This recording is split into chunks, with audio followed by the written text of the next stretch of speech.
বন্ধুসকল কিছুদিনৰ পূৰ্বে অসম হায়াৰ ছেকেণ্ডাৰী পৰীক্ষাৰ ফলাফল ঘোষণা হৈ গ'ল।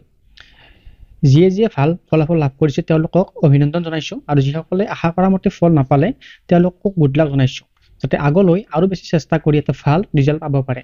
বন্ধুসকল আজিৰ এই ভিডিঅ'টোত আমি মেইনলি আলোচনা কৰিম যে 2025 বৰ্ষত HS অৰ্থাৎ হায়াৰ ছেকেণ্ডাৰী পৰীক্ষাত যিসকলে উত্তীৰ্ণ হৈছে তেওঁলোকে কিমান পাৰ্চেণ্ট পালে এই যে ডক্টৰ বাণীকান্ত এৱাৰ্ড আছে অৰ্থাৎ চৰকাৰী স্কুটি আছে লাভ কৰিব। গতিকে এইটো ভিডিঅ' আপোনালোকে স্কিপ নকৰি শেষলৈ চাব। বন্ধুসকল এই ভিডিঅ'টো শেষলৈকে চাই থাকিব আৰু 100% আপুনি এইটো বুজি পাব যে কিমান শতাংশ পালে আপুনি স্কুটি লাভ কৰিব। ঠিক আছে বন্ধুসকল, ভিডিঅ'টো চাব, লগতে কমেণ্টত জনাব যে আপুনি কিমান পাৰ্চেণ্ট মাৰ্ক পাইছে আৰু ভিডিঅ'টো লাইক কৰি দিব। ঠিক আছে, এতিয়া আমি মূল বিষয়বস্তুলৈ আগবাঢ়িছোঁ।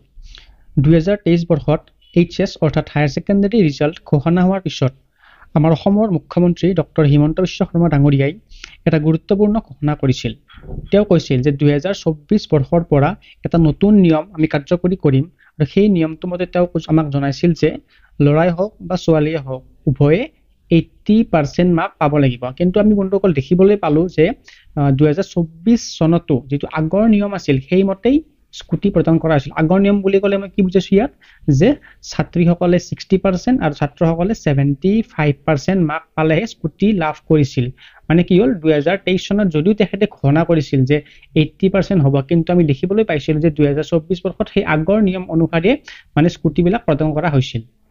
চ' বন্ধুসকল সেইফালৰ পৰা যদি আমি চাব যাওঁ 2025 চনতো সেই আগৰ নিয়ম অনুসাৰে অৰ্থাৎ ছাত্ৰী হ'লে 60% আৰু ছাত্ৰ হ'লে 75% মাৰ্কতে কি হ'ব স্কুটি প্ৰদান কৰা হ'ব। লগতে বন্ধুসকল আপুনি যদি গুগল বা আন যিবিলাক আমাৰ অফিচিয়েল অসমৰ ৱেবছাইট আছে সেইবিলাকো যদি চাই তাত কোনো ধৰণৰ এনেকুৱা নিউ আপডেট নাই য'ত লিখা আছে যে আপুনি 80% মাৰ্ক পাব লাগিব, তেনেকুৱা কোনো অফিচিয়েল আপডেট দিয়া নাই। ঠিক আছে, চ' হয়তো এইবাৰো 60% ফৰ গাৰ্লছ আৰু 75% ফৰ বইজ এইটো নিয়মে ফ'ল' হ'ব।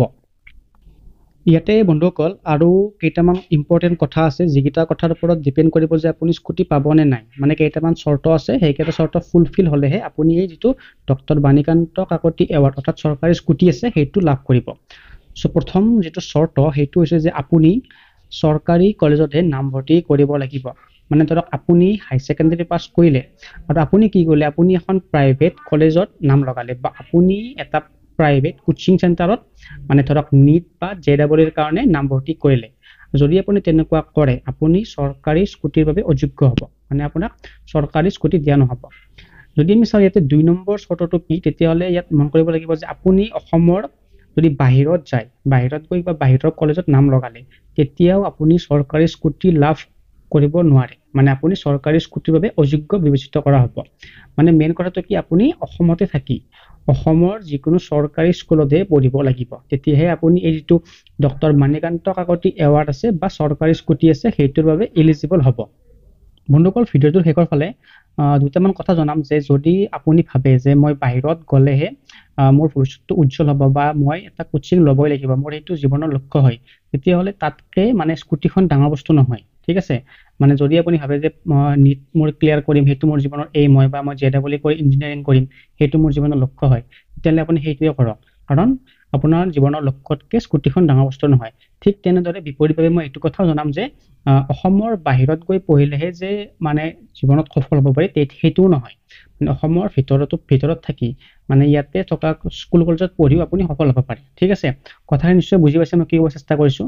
ঠিক আছে বন্ধুসকল, ভিডিঅ'টো যদি ভাল লাগিছে ভিডিঅ'টো লাইক কৰিব, শ্বেয়াৰ কৰিব আৰু এই চেনেলটো ছাবস্ক্ৰাইব কৰিব যাতে এনেকুৱা ধৰণৰ এডুকেশ্যন ৰিলেটেড আপডেটসমূহ আপুনি ভৱিষ্যতেও পাই থাকে। বা বিশেষকৈ যোৱাবাৰ স্কুটি দিওঁতে আমি এটা কথা ঘোষণা কৰিছিলোঁ যে অহাবাৰৰ পৰা 75% পোৱা ছোৱালীহে স্কুটি পাব, কিন্তু এডুকেশ্যন ডিপাৰ্টমেণ্টে অধিসূচনাখন নোলোৱাৰ কাৰণে এইবাৰ আমি 60% পোৱা ছোৱালীকো আমি স্কুটি দিম। অহাবাৰৰ পৰা নিদিওঁ, তেতিয়ালৈকে আমি এডভাৰটাইজ আদি বা অধিসূচনা আমি প্ৰকাশ কৰিম। কিন্তু MCC model code of conduct থকাৰ কাৰণে এডুকেশ্যন ডিপাৰ্টমেণ্টে অধিসূচনাখন দিব নোৱাৰিলে। সেইকাৰণে বহুতে হয়তো ক'ব পাৰে যে আমাৰ লগততো গভৰ্ণমেণ্ট অৰ্ডাৰ নাই, গতিকে মন বেয়া হ'ব পাৰে। সেইকাৰণে এইবাৰ আমি আপ টু 75% নকৰি 60% ছোৱালীকো আমি স্কুটি দিম।